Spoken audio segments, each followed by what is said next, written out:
歡迎大家收聽藝訊一刻嘅，我係曲飛。好多時咧，業內嘅朋友咧都會問我：喂，有啲咩好戲去睇啊？你揀戲睇嘅時候，究竟個基準係點啊？咁好多時咧，我都會同佢分析翻咧佢自己嘅觀劇經驗嘅。但係對於我哋呢啲職業觀眾嚟講咧，有一啲嘅製作咧，當你望到嗰個嘅製作班底嘅名嘅時候咧，你已經眼前一亮，同埋你好有慾望衝入場咧，睇佢哋究竟想創作啲咩嘅。講緊嘅咧就係嚟緊今個禮拜啊嚇，喺呢個葵青劇院嘅黑盒裏面咧有一個小劇場作品嘅發表，叫《等待夜鶯》。咁呢個作品吸引我嘅地方唔係個名，而係嗰個概念、導演同埋視覺設計咧係馮國基，而裡面亦都涉及到好多唔同嘅參與創作嘅朋友，譬如話有聲演嘅劉俊謙啦，同埋表演者余若梅啊。我諗呢啲名字對於你真係中意香港劇場界嘅朋友嚟講咧，絕對唔會陌生嘅，尤其是係馮國基。咁所以今日咧，我係邀請到馮國基咧，同我哋講下呢個製作嘅。馮國基你好，你好，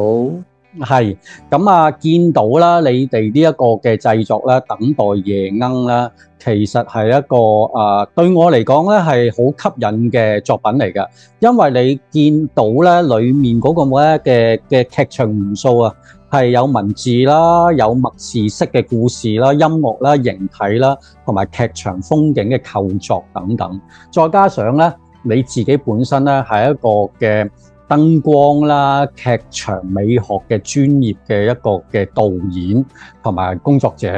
咁好啦，我好想請問下你啦，呢個《等待夜鶯》本身嗰個創作動機同埋概念係點樣形成嘅咧？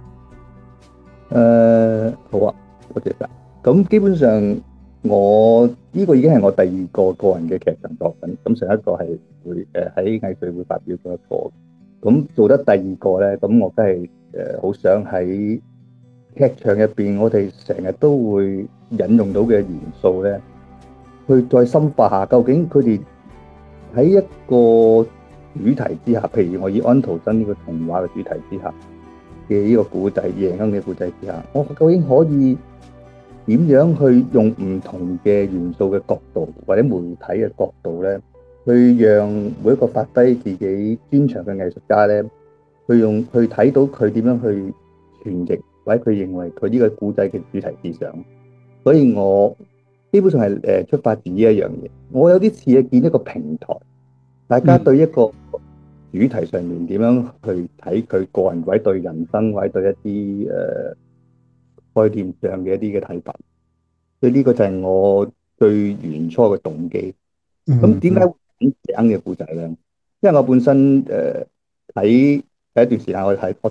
下就睇好多童話，咁我見到原來安徒生嘅童話入邊咧，佢包含咗好多個世界觀咧，係我哋對我哋自己生命一啲價值係好有思考嘅空間。所以我從好多童話中，我發覺夜鶯就係我鎖定咗一個同大家分享，究竟我哋點樣睇一種人類對追求一種對自身能量或者一種價值嘅觀念嘅咁嘅反省。嗱，你睇翻啦，安徒生本身啦，你引用佢嘅其中一個作品《夜鶯》啦，咁我諗聽眾亦都就算未睇晒安徒生嘅童話故事啦，裡面都有好多大家都聽過嘅醜小鴨啦、美人魚啦、國王的新衣啦等等。嗱，夜鶯咧，其實你睇翻資料咧，係即係喺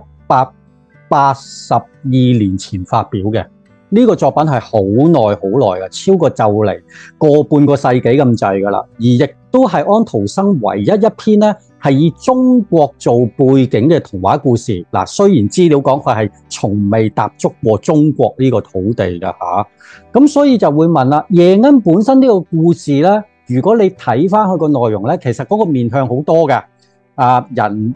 與自然之間嘅關係啦，機械咧，即係而家我哋講緊嘅科技之間嘅關係啦，大家即係本身嗰個嘅權力同埋呢個嘅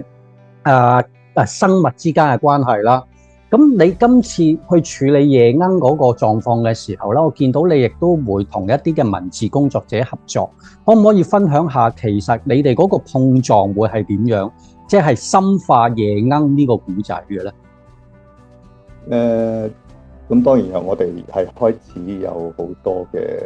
溝通啦。好多時都會講下俾我哋睇完呢個故事之後，對呢個主題，我哋有乜嘢我自己作為自身一個artist 佢想去探討嘅。頭先你所講到咧，基本上都係我哋曾經討論過入邊牽涉過，譬如究竟好簡單直接，譬如聯想到究竟我哋而家現世代好多科技啊，究竟如果我哋除咗科技嘅時候，另一個面向緊我哋對自己人價值啊，對自然嘅價值啊，甚至乎我哋點樣保守一啲好原始嘅一啲嘅狀態嘅時候，我哋點樣去反省緊呢啲問題喺我哋呢個古仔對於我嚟講有啲咩嘢刺激到我哋去諗咧，甚至乎去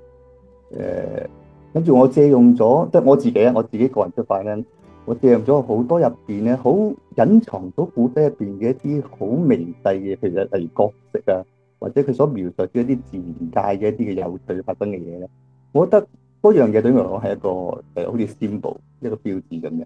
亦都係俾我去呈現翻出嚟嘅時候咧，我會放多啲重點喺嗰啲嘢上面。有個夜鶯入邊真係收埋咗好得意嘅 symbol，我係好中意嗰啲少少嘅提示，對於我嚟講係好令我去跟我而家創作緊呢個作品嘅一啲嘅路徑。嗱，你剛才正話講咗一個關鍵字係點樣呈現出嚟，咁啊大家都知道㗎啦，即係當即係睇到你嘅名字嘅時候，都會想像到你好多嘅劇場美學嘅作品，因為你涉及嘅劇場美學作品嗰個光譜咧都係好闊嘅，非常之闊嘅，有呢個嘅舞蹈啦、戲劇啦、歌劇啦、中國戲曲啦等等，咁嘅情況之下，你自己本身即係就而家呢一個小劇場作品，你點樣喺呢個葵青劇院黑盒劇場嘅空間嗰度呈現到你哋講緊嗰個嘅概念嘅美學咧？可唔可以具體分享下？咁你都見到我同我一齊合作嘅成班嗰啲藝術家咧，其實都係嚟自好清楚，即係譬如有文字啦，有一啲係真係專業嘅舞者啦，係有啲係職業嘅音樂人啦，唱歌嘅啦，佢基本上其實都好清楚睇到，我基本上係想從呢咁多個角度嘅唔同嘅藝術形態，去一齊走進呢一個描述緊呢個主題入邊嗰個嘅或者佢用佢哋嘅角度去睇下佢哋點樣會講出我想講夜鶯呢個主題嘅故仔，亦都係佢，亦都我係甚至邀請佢哋咧，佢哋可以用佢哋嘅面向，然之後我會喺個舞台上面再加埋我空間上嘅設計啊，甚至我今次會幾擺，因為我喺最初構思呢個作品嘅時候咧，我已經擺得幾重用燈光呢一個裝置式嘅狀態咧，去引發佢哋去想每一個先有啲乜嘢嘅內容。所以嚟講，亦都可以話幾強烈嘅一個視覺嘅感受嘅一個作品嘅。跟住嘅舞蹈啊，同埋有歌詞啊，有古仔啊，啲古仔係會由一啲聲音嘅錄音去。咁所以我相信呢個作品有一啲似我用一種蒙太奇嘅狀態去將成個作品構思出嚟。咁對於觀眾嚟講，我讓佢哋去喺佢哋嗰個觀景經驗入邊咧，去令到自己生出一個佢自己點樣睇呢件價值嘅空間。我聽你咁樣分享嘅時候，我想請問啦，觀眾其實入場坐低嘅時候，要用一個乜嘢嘅心理質素去閱讀呢一個嘅作品呢？譬如話我去睇沙翁嘅四大悲劇，我好明顯我都知道係悲劇啦。我去睇喜劇，我明顯知道係喜劇啦。咁你剛才講嘅呢個作品嘅時候，其實嗰個心理質素，我要懷住一個乜嘢嘅狀態，尤其是一個乜嘢嘅思考主題去閱讀，會令到佢哋容易進入嗰個嘅美學空間裏面咧？可唔可以分享下？其實我聽到呢個問題咧，我即時覺得，如果我咁樣答你咧，就會有得意嘅。即係我其實就係希望觀眾咩都唔好諗。佢會唔會需要去睇一次夜鶯呢個故仔先走入嚟咧？我都唔需要，因為幾相信劇場而家我哋所採用呢種嘅元素咧，喺當時當刻傳達俾觀眾嘅時候咧，係一種好直接嘅感受。係，所以唔好帶任何嘢，好似一杯空一隻空嘅杯嘅時候，我相信佢裝到嘅嘢會更加多。因為我真係好想佢聯繫緊佢自己，究竟對一啲而家我哋所講緊嘅譬如錢啦、能量啦，或者我點樣過生活嘅一種態度嘅各樣嘢咧，都有一種適時嘅反應。唔好帶放鬆心情，係沉醉種嘅狀態，我相信最好。OK， 好，我覺得呢個設定非常好嘅，即係基本上咧，觀眾係要清空咗自己之後，進入呢個嘅劇場空間，然後自己去細心閱讀，而唔好帶有任何前設嘅思考。咁我覺得呢個都已經係一個唔錯嘅狀態，因為清空咗自己之後，坐喺度去完全接收嘅話，其實呢個要求高嘅，即係對我嚟講要求高嘅。即係對於我哋呢啲睇戲工作嘅人嚟講咧，就可能可以做得到。但係對一般觀眾嚟講咧，好可能佢哋都會有某程度上嘅，即係要留意。尤其是咧，我即係分享一個笑話。有陣時有啲人睇戲睇唔明嘅話咧，就會將話個戲名同埋個內容有咩關係咧？即係我會覺得呢個係即係笑話嚟嘅。即係翻轉頭，即係你一定要覺得個戲名同個戲有關嘅。咁其實可以冇關噶嘛。咁所以我會覺得即係清空呢一樣嘢咧，係一個好重要嘅即係提示又好，或者係一個即係意願都好啦。咁嗱，你正話講咗咧，有唔同即係有表演者嘅合作啦。其中一個我哋開麥嘅時候都講咗啦，余若梅啦。咁大家都知道余若梅係好即係跨媒體嘅一個劇場工作者嚟嘅。今次你同佢合作，佢亦都係唯一嘅表演者。可唔可以分享下你身為導演嘅眼睛啊？嚇，余若梅嗰個表演嘅特質究竟係點樣嘅咧？對你嚟講，係Colly 啦，余若梅啦，咁佢當然係對嚟講，佢係一個寫文字嘅人啦。但係喺我嚟我都曾經參加一啲製作咧，就目睹佢係以身體動作咧去同時演繹翻佢自己嘅文字。咁我見到嘅時候，我係覺得好有趣。就係好簡單，呢樣咁有趣嘅，我就覺得可以就用佢自己寫嘅文字，然之後放喺我對呢個作品嘅一啲 context 上面，甚至乎我故意又唔希望話我會用燈光去同佢一齊對話。咁喺呢個咁嘅邀請之下咧，咁佢覺得相當有趣，佢都未試過喎。咁我哋就開始咗呢一個合作嘅機會啦。我係期待，而且我亦都喺一路排練落嚟，我都發掘咗好多唔同嘅可能性。係一路希望我哋一路入劇場嘅時候，再將佢再整合出嚟。希望我哋再應該發掘到多啲嘢，去俾觀眾睇到文字、空間、舞台空間、光影點樣可以喺一個說故事嘅主題上面，可以俾觀眾去多啲角度去睇到嘅發掘一啲多啲嘢。係好多時候俾翻觀眾呢個感覺，即係佢見到啲乜嘢同佢自己自身嘅有一種關係同佢呢個事。咁其實咧就唔係淨係 Colly 係唯一嘅表演者嚟嘅，咁我哋又真係 live musician 同埋有歌手喺度，亦都同我個空間燈光一齊喺度溝通緊我哋古仔。係，我啱啱想請問啦，音樂嗰方面都一定係現場㗎啦。我想問下今次嗰個音樂嗰個選擇都相對重要嘅。你可唔可以分享下音樂嗰個元素同埋嗰個風格係點樣？好啊，入邊其中一個重要嘅選擇咧，就係我請咗一位專業嘅樂手嘅單簧管嘅演奏者嘅，咁佢叫 Manny Fong，咁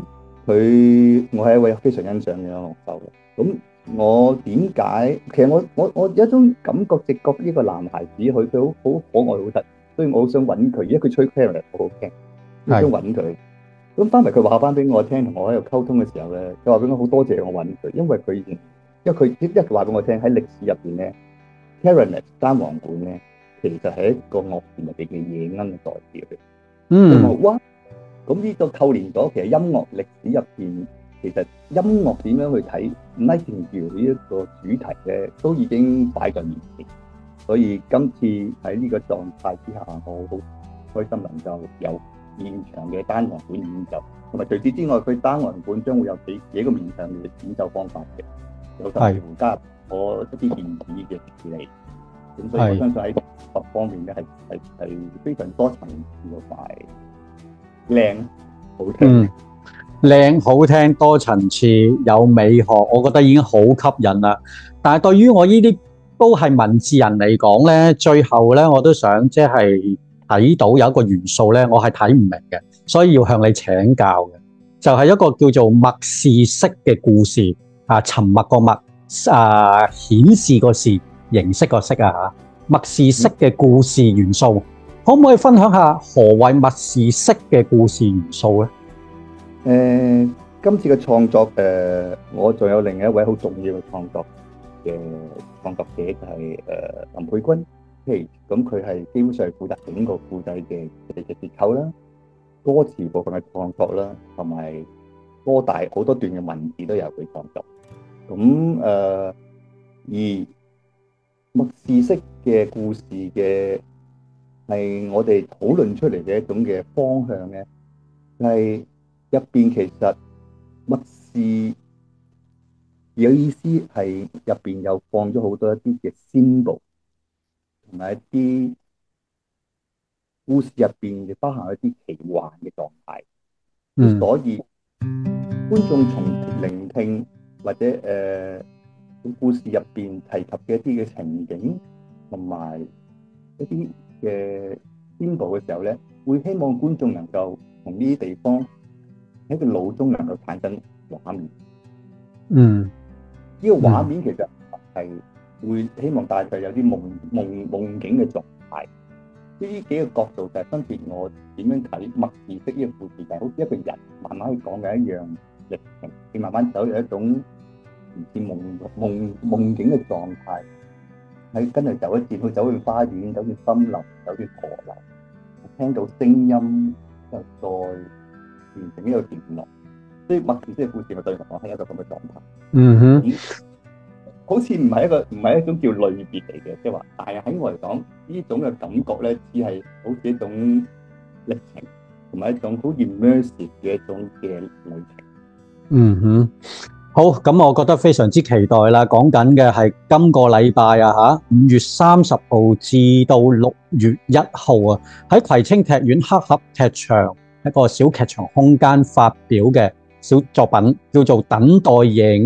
咁啊，今日好多謝咧馮國基咧，同我哋分享咗咧呢一個咁特別、咁豐富，同埋我覺得好有意思嘅一個製作演出嘅。有機會我再邀請你講其他嘅題目啦，謝謝你。